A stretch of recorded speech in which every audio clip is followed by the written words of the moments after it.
All right, guys. So this is my my fishing worm bucket. We just added 1,000 worms. Let's see, they're hydrating back. Got them from Uncle Jim's Worm Farm. They're awesome. They're awesome. Let's take a look at the top. Not a single worm escaped. These Home Depot buckets did really well last year. Okay, so and this was the top, and it's just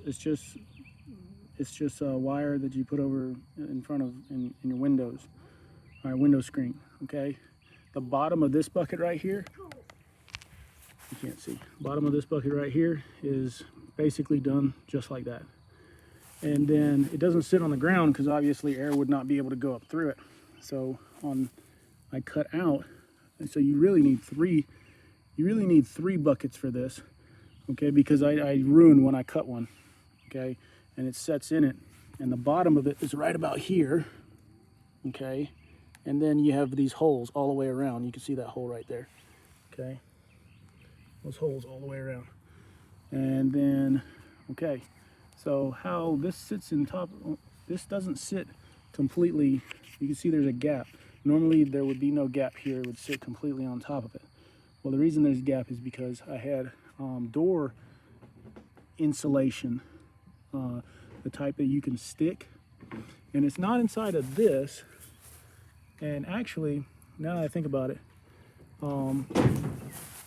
the top of this is this top, okay? So if you just cut it, top of his hat right here, the top of this is this top, okay? And so this is only half a bucket on the top, all right? And this extends in, okay?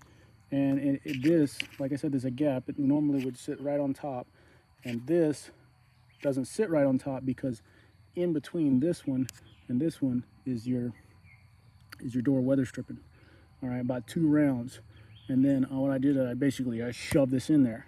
So the reason I did that is because in order to have a good gap right here, good maintenance gap, and have enough depth for European night crawlers, I needed to extend the bucket, meaning make the bucket taller, okay?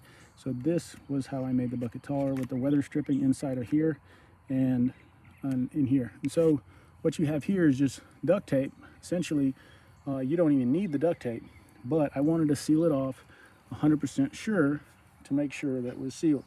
Don't really need it because I shoved it in there really hard. I used this bucket all last year, and it worked really well. And I'm planning on using it this year. I just put 1,000 in there, and that's straight up peat moss in there with 1,000 European worms. Yes, 1,000 European night crawlers, red European night crawlers. All right, and like I said, they're burrowing in. I left them outside so they would burrow straight down. The sun is pushing them down. Okay. All right, and that's it. Done.